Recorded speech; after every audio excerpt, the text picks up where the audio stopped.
Salut tout le monde et bienvenue dans cet horoscope pour la semaine du 1er au 7 novembre. Mon nom c'est Gabriel, je suis astrologue et ensemble je propose qu'on regarde un petit peu les mouvements planétaires pour cette semaine. On sort d'une semaine où est-ce qu'il y a eu un mouvement assez important, celui de Mars qui est rentré dans son signe de domicile en Scorpion.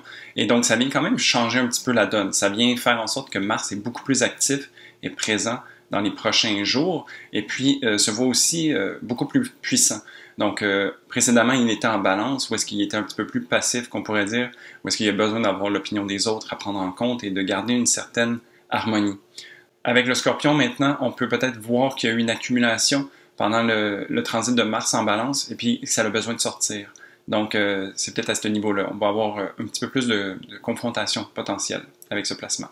Alors, cette semaine, sinon, une semaine plutôt intéressante, où est-ce qu'il y a plusieurs mouvements de planètes dans différents signes. Donc ici, on parle de Vénus et de Mercure. Et donc sinon, il y a cette nouvelle lune aussi en Scorpion qui va être assez intéressante et piquante potentiellement. Et puis sinon, la lune globalement va se déplacer entre la Vierge, la Balance, le Scorpion, le Sagittaire et le Capricorne. Donc regardons ça tous ensemble. Pour le lundi 1er novembre, on commence avec une lune en Vierge. Donc une lune qui est tournée vers l'introspection, vers le désir de comprendre les choses, de pouvoir s'observer, de pouvoir s'analyser pour pouvoir en tirer les conclusions les plus éloquentes et les plus bénéfiques pour nous. Il y a cette idée de vouloir s'améliorer avec une lune en Vierge. Et cette lune, donc, va venir rencontrer en aspect de carré, donc de tension, la planète Vénus qui se trouve en Sagittaire. Ici, donc, un carré avec une des planètes bénéfiques, ça peut être vécu comme une exagération ou comme une montée. Vénus qui est très tourné vers l'aventure, vers son désir de suivre son cœur, un peu ce côté enfantin qui a envie de s'amuser, vient rencontrer la Lune qui est un petit peu plus la tête baissée dans ses livres à vouloir comprendre les choses. Donc ici, c'est un petit peu comme ça que cette tension va se faire ressentir. Il y a toujours moyen de pouvoir allier les deux. Quand on a une tension, il y a moyen de trouver une façon créative de l'approcher. Et donc ici, je pense que de se permettre justement de sortir un petit peu, d'aller voir ce qui se trouve à l'extérieur, peut nous permettre de nous ouvrir les yeux et l'esprit sur qu'est-ce qu'on est en train d'analyser. Donc, de se permettre un peu ce mouvement entre l'érudit et l'aventurier pourrait vraiment être bénéfique. Suivant ce transit, la Lune va passer dans le signe de la Balance, où est-ce que l'analyse se complète d'une certaine manière et donc on tombe dans le signe un peu plus social.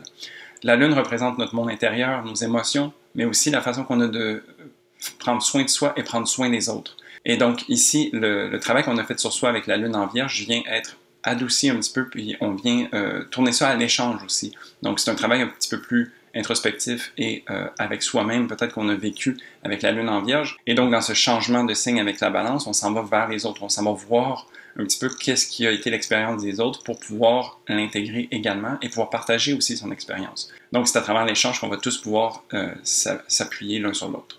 Ensuite, pour le mardi 2 novembre, on a cette lune en balance qui vient faire un aspect de trigone à Saturne en Verseau. Le trigone est un aspect épaulant, qu'on peut dire, qui est sécurisant, qui vient nous aider.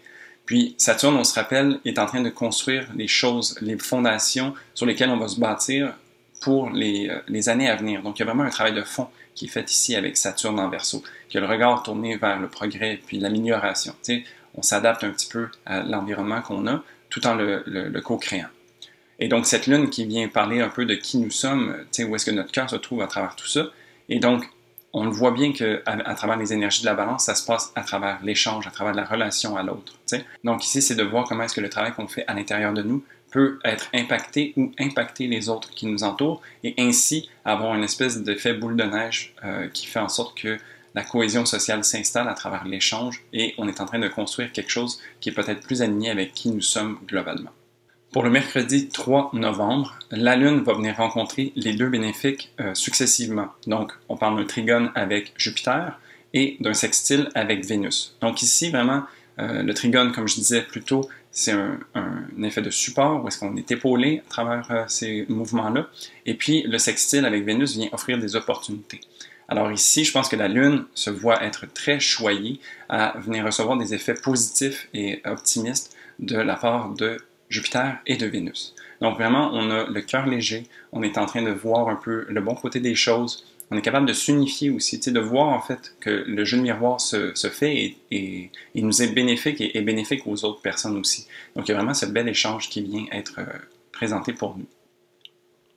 La Lune fait également une conjonction avec Mercure, une planète de communication et d'échange, justement, qui se trouve également dans le signe de la Balance. Donc, il y a vraiment ce côté très harmonieux qui peut être ressenti et qui fait en sorte que ça fluidifie les échanges. On a tous à gagner à partager notre expérience et à recevoir l'expérience des autres. Et donc ici, ça nous aide à conceptualiser et de voir en conscience qu'est-ce qui se passe, puis comment est-ce qu'on peut en tirer profit. Tout ça semble bien beau, sauf que il va y avoir aussi un carré avec Pluton qui va se faire ressentir pendant la journée. Et donc, ce carré à Pluton, Pluton a tendance à venir mettre la focale, faire ressortir les choses. Ça fait remonter à la surface des peurs, des blocages, des choses qu'on a besoin de dépasser. Et donc, malgré qu'on est capable de voir un peu le côté positif, qu'on se sent unifié, qu'on est capable de fluidifier les échanges et de pouvoir partager avec les autres, il y a peut-être certaines choses qui viennent ressortir, qui viennent nous déranger. Et puis, ben, Pluton, comme toujours, vient nous offrir l'opportunité de les voir en pleine face pour pouvoir s'en alléger et puis laisser derrière qu'est-ce qui n'a plus besoin d'être. Donc ici, la tension que Pluton vient apporter, c'est vraiment pour nous permettre de pouvoir profiter davantage de tout ce qui se passe autour. Alors ici, ben, gardons le côté optimiste que Jupiter vient nous proposer et de toute façon, il nous protège dans ces échanges-là. Alors, on peut vraiment se permettre de regarder, de s'offrir cette vulnérabilité, si on peut dire, et puis de se permettre cette transformation. Pour terminer, la Lune va transitionner dans le signe du Scorpion, ce qui nous amène au jeudi 4 novembre, où est-ce qu'on a cette nouvelle Lune en Scorpion. J'ai une vidéo d'ailleurs sur cette nouvelle Lune pour voir un petit peu plus en détail, mais globalement, c'est une nouvelle Lune qui a le potentiel d'être un peu challengeante. Je dis ça parce que elle est conjointe avec Mars, donc Mars qui va se trouver à être en domicile et donc très puissant et outillé pour pouvoir s'exprimer. Il sort de la Balance où est-ce qu'il était un petit peu plus contraint et donc maintenant dans son signe domicile, il se voit être beaucoup plus fort et va venir teinter un petit peu ou prendre le dessus sur cette Lune. Donc ça se peut qu'il y ait un peu des aspects confrontants, de colère aussi qui remontent, ce genre de choses-là. En plus de ça, cette lunaison va être en carré à Saturne, donc ici, on fait face à un mur un petit peu. On a de la difficulté à s'exprimer ou à peut-être faire en sorte que le message passe. Des fois, on peut voir aussi que des limites qu'on s'impose viennent refaire surface, puis on voit à quel point on peut s'alourdir des fois. Ou ça peut être à l'extérieur aussi, puis on voit qu'il y a des choses qui nous pèsent ou des choses qui nous empêchent de nous exprimer à plein escient. Donc, malgré qu'on a un Mars très fort, mais ici, on voit quand même qu'il y a certaines limitations. Je le rappelle aussi, la Lune, dans ce signe-là, se voit être en chute. Donc, c'est une Lune qui est peu outillée ou qui a un petit peu plus de difficultés ou de défis pour s'exprimer pleinement. C'est une Lune qui va venir connecter avec nos émotions en profondeur et qui nous amène ce côté un peu spartiate, qui nous amène à devoir faire beaucoup avec peu. Et donc, c'est pour ça que je dis aussi que Mars risque de prendre un petit peu le dessus sur cette lunaison-là, parce que lui peut s'exprimer, puis d'une certaine manière, ne pas être contraint par les effets de la Lune. Bien évidemment, vu que c'est une nouvelle Lune, c'est conjoint au Soleil. Donc le Soleil qui vient faire ici écho à notre ego et à notre vitalité. Donc on a vraiment quand même cet attrait et cette envie, ce désir profond de pouvoir illuminer la noirceur. Donc tu sais, dans les énergies du Scorpion, on plonge en profondeur et on s'offre cette connexion à soi-même qui est un petit peu plus demandante parfois. Mais le cœur y est, et puis l'essence qui nous fait avancer a cette envie-là aussi. Donc, malgré tout, on embrasse vraiment bien les énergies du Scorpion à travers cette lunaison-là, puis on se laisse prendre la vague un petit peu. Et pour finir, toute cette lunaison se passe en opposition à Uranus, qui vient poser des questions, justement. Donc, qui vient poser des questions qui dérangent, parfois, qui peuvent nous demander de s'offrir un 180, de voir les choses différemment. Et puis, ben, étant donné que Uranus se trouve en Taureau, il y a toujours cette idée d'être aligné avec ses valeurs. Donc, si on est déjà aligné avec ses valeurs, je pense que ça peut se vivre quand même assez bien, puis on peut surfer cette vague. Si on l'est un peu moins, ben, Uranus nous offre la possibilité de se rectifier et de nous ramener dans le droit chemin. Donc, c'est un petit peu ça l'offre de cette nouvelle lune.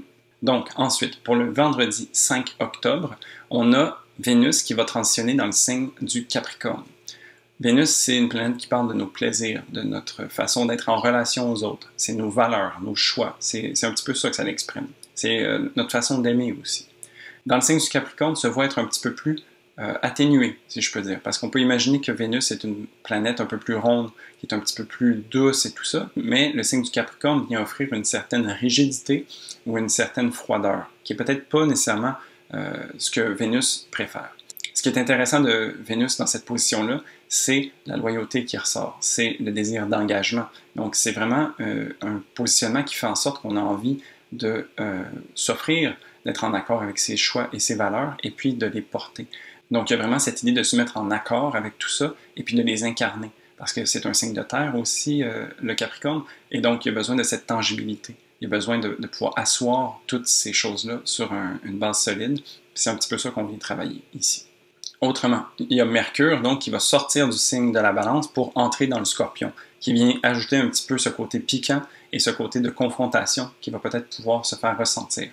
Mercure, comme j'expliquais tout à l'heure, est une planète de communication, mais aussi de réflexion. Donc ça va être intéressant de voir comment est-ce qu'à un niveau conscient, puis à un niveau réfléchi, la conception mentale qu'on a de nous-mêmes devient plus claire d'une certaine façon. On arrive à être honnête et authentique avec soi-même, et d'autant plus que Mars se trouve aussi dans ce signe-là, c'est comme si les actions et les paroles allaient s'aligner pour avoir une certaine droiture et une certaine véracité à tout ce qu'on entreprend et de la manière qu'on a de s'exprimer. Donc, c'est sûr que ça peut être vu de façon un peu plus confrontante parce que les choses qui ont besoin d'être dites vont être dites, mais aussi ça nous permet de créer à travers nos mots et à travers nos actions la personne qu'on a vraiment envie d'être, la personne qu'on a envie d'incarner. Donc ici, je vois un regain d'authenticité qui risque de nous faire du bien. Pour finir cette journée, sinon, donc beaucoup de changements de signes, la Lune va transitionner dans le signe du Sagittaire. Donc ici, on sort des eaux marécageuses du Scorpion pour aller trouver un peu la lumière. Une Lune en Sagittaire vient nous offrir cette possibilité d'évasion, où est-ce qu'on sort un petit peu, où est-ce qu'on s'offre une perspective différente. On a plongé en profondeur alors qu'on était en Scorpion, et on a eu une nouvelle lune quand même assez prenante. Mais là, donc, on s'en va dans un signe beaucoup plus léger, qui suit son cœur, qui a envie justement de pouvoir s'offrir cette distance un petit peu par rapport à l'émotion pour pouvoir bien les intégrer et voir un peu c'est quoi les enseignements, c'est quoi les grandes lignes qu'on peut retirer. C'est quoi les conclusions, en fait, de cette nouvelle lune-là, puis où est-ce que ça nous amène. Donc, vraiment ici, une lunaison qui va faire du bien, qui va être un petit peu plus relax et qui va nous apporter un certain réconfort. Pour le samedi 6 novembre, cette lune, donc, qui est transitionnée dans le signe du Sagittaire, va venir faire un aspect de sextile avec Saturne en Verseau. Donc, Saturne qui est toujours à l'œuvre pour construire un peu ce futur nouveau qu'on est en train de co-créer. Et donc, la Lune vient ici offrir des opportunités de voir comment est-ce qu'on a envie d'être dans cette société-là. Qu'est-ce qui nous fait rêver? Si on pouvait se projeter un petit peu dans le futur et puis élargir ses horizons, ouvrir son esprit, qu'est-ce qui serait possible? Et puis, les opportunités peuvent être intéressantes à venir ajouter un peu au dessin global qu'on est en train de faire ensemble. Donc ici, quelque chose d'intéressant à vivre. Sinon, on a Mercure qui est en Scorpion, qui vient faire un sextile à Vénus qui est en Capricorne. Encore une fois, c'est une opportunité intéressante de venir justement s'aligner avec ses valeurs. Dans les journées précédentes, je parlais que Mars et Mercure vont venir travailler ensemble pour faire en sorte que nos gestes et nos actions soient alignés. Bien, ici, on peut s'imaginer que justement de se permettre cette droiture et cette vérité va venir aussi être en accord avec nos valeurs et venir nous offrir un potentiel intéressant pour le futur. Vénus, qui est en Capricorne, ne travaille pas nécessairement pour le moment présent. Elle est ambitieuse et elle a envie de pouvoir construire quelque chose de solide maintenant qui va pouvoir perdurer dans le temps. Alors ici, vraiment, à travers la parole, à travers le pouvoir créateur de la parole, on peut générer des choses qui sont en accord avec nos valeurs et qui vont nous soutenir tout au long du chemin. Et pour finir, le dimanche 7 novembre, donc cette lune en Sagittaire va être vraiment intéressante parce qu'elle fait beaucoup d'aspects positifs avec les différentes planètes. Donc ici, on voit alors que la lune va rencontrer Jupiter en sextile, et donc encore une fois, ce côté optimiste. Jupiter est le maître du Sagittaire, donc on voit ici qu'il y a un bel accord entre les deux, aussi qui s'offre à nous à travers ces signes. Et puis, c'est une opportunité justement de pouvoir élargir son spectre et puis voir le côté positif des choses. Donc, ça ne veut pas dire que tout est rose quand on regarde ça aller, mais c'est juste qu'on a des opportunités de pouvoir profiter puis pouvoir choisir aussi de regarder qu'est-ce qui nous fait du bien.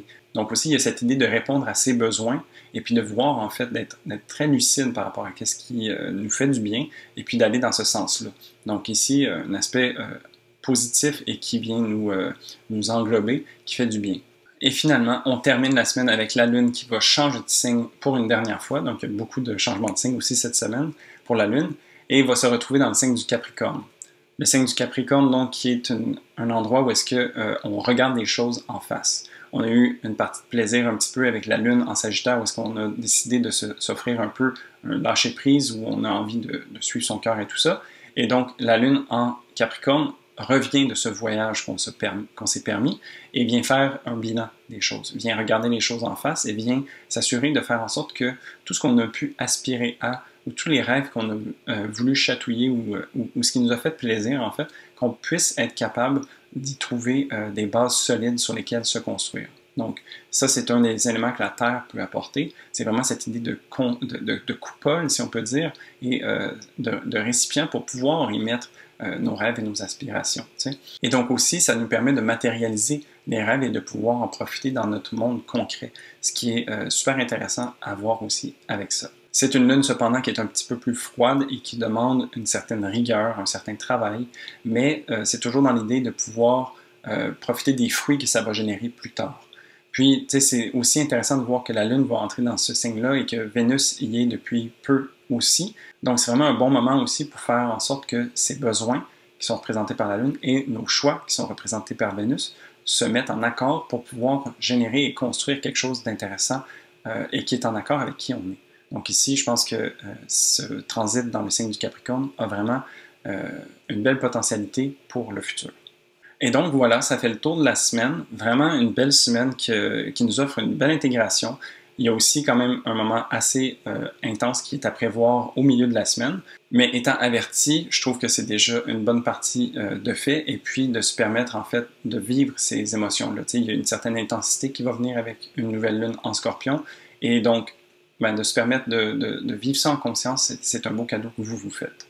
Et puis sinon, tu peux mettre un pouce sur cette vidéo si tu l'as aimée, et puis aussi me laisser en commentaire comment est-ce que cette semaine se dessine pour toi.